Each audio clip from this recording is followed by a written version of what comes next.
Nito pong nakalipas na August 16, 2025 ay gumawa ng matinding ingay sa crypto community ang founder po ng XDAO na si Rek Fencer.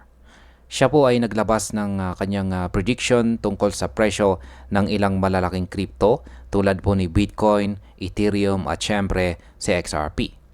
Ang kanyang forecast ay nakatutok sa susunod na 3 hanggang 6 na buwan or 3 to 6 months. At tinawag niyang conservative ang kanyang target prices. Ngayon ay pag-uusapan po natin kung ano po ang mga posibleng galaw ng presyo ng mga pangunahing crypto base sa kanyang pananaw at kung paano po ito maaring makaapekto sa market. Pero bago po tayo magpatuloy, ay pakibasa na lamang po muna ang disclaimer dito po sa ibaba ng ating screen. Yan, ano ang nangyayari kay Bitcoin ngayon? Si Bitcoin po ay kamakailan lamang nakapagtala or nakapag-record ng bagong all-time high sa presyong $124,400. Pero hindi nagtagal. Bumagsak din ito ng hanggang $117,000. Ang pagbagsak na ito ay nagbigay po ng bigat sa buong crypto market dahil si Bitcoin ang itinuturing na hari ng crypto. Kapag gumagalaw po siya, nadadamay halos lahat ng mga altcoins. Ang pagbaba po ng kanyang presyo ay nagdulot ng takot sa mga traders, pero sa kabilang banda, mataas pa rin ang pag-asa na muling aangat si Bitcoin sa mga susunod na linggo.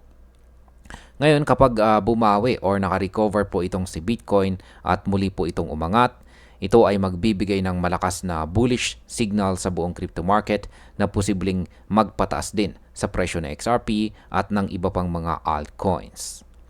Ngayon ay gaano po ba kataas ang nakikita nila para kay Ethereum naman? Ayan, ayon po kay Fencer, si Ethereum ay maaring umakyat po sa pagitan ng $10,000 to $12,000 sa susunod na 3 hanggang 6 na buwan or 3 to 6 months. Kasalukuyan po siyang nasa $4,400 kaya kung totoo po ang forecast, halos 3 beses ang itataas ng kanyang presyo. Ang ganitong galaw ay magtutulak ng kanyang market cap sa pagitan po ng $1.2 trillion at saka $1.44 trillion na mas mataas pa sa Tesla at saka Berkshire Hathaway. Ibig sabihin si Ethereum po ay posibleng maging mas malakas hindi lamang po sa mundo ng crypto kundi pati na rin sa global market rankings. Kaya kapag nakamit ni Ethereum ang target na ito, malaki ang chance na makakita tayo ng mas maraming institutional investors na papasok sa crypto space. Posibleng magbigay din ito ng dagdag na kumpiyansa para kay XRP. Gaano naman po kataas ang prediction para kay XRP? Si Fencer ay nagtakda ng target price para kay XRP na nasa $5.20 hanggang $6.50 sa loob ng 3 hanggang 6 na buwan. Kung makakamit po ito, aabot sa halos $400 billion ang market cap ni XRP. Kung ikukumpara po sa ibang analyst, mas maingat ang kanyang estimate dahil may iba na nagsasabing kaya raw umabot ni XRP ng hanggang $22 or $99. Pero kahit conservative ang forecast, ang pag-abot po ng XRP sa $6 ay magiging napakalaking milestone dahil ito ang magpapatunay na siya ay may kakayahang sumabay sa mga malalaking crypto assets. Ngayon kung makakarating si XRP sa presyong $6, posibleng mag-trigger po ito ng bagong wave ng retail at saka institutional buying na siyang magpapalakas lalo sa kanyang presyo. Maaari rin po itong magbigay ng panibagong momentum para sa mga matagal nang naghihintay na siya ay umangat.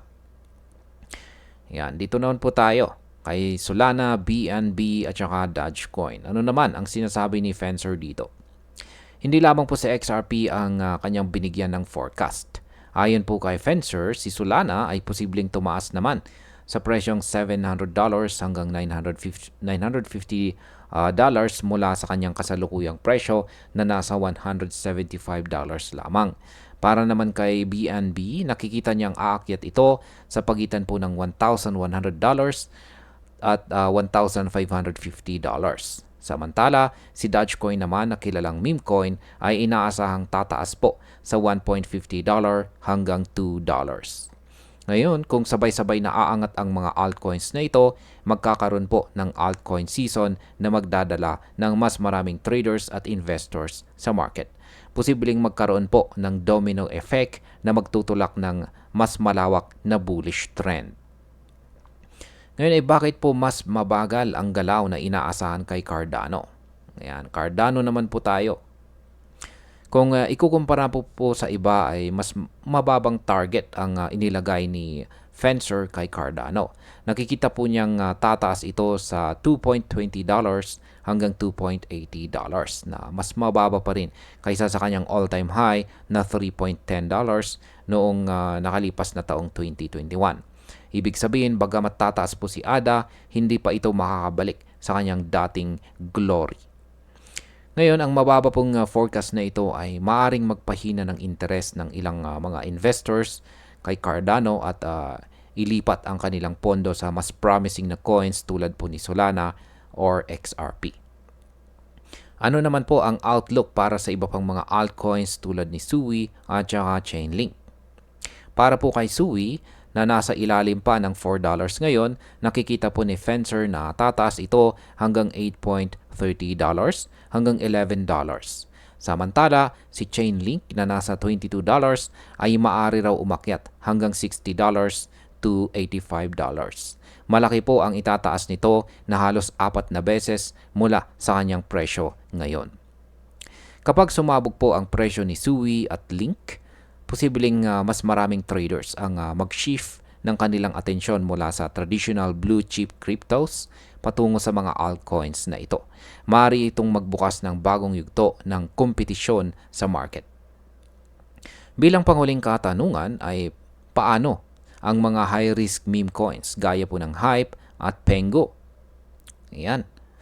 Hindi rin po nakalimutan ni Fencer ang mga meme tokens. Inaasahan po niyang si Hype ay tataas din ng hanggang $120 to $135 at si Pengo naman ay mula 0.35 hanggang 0.60.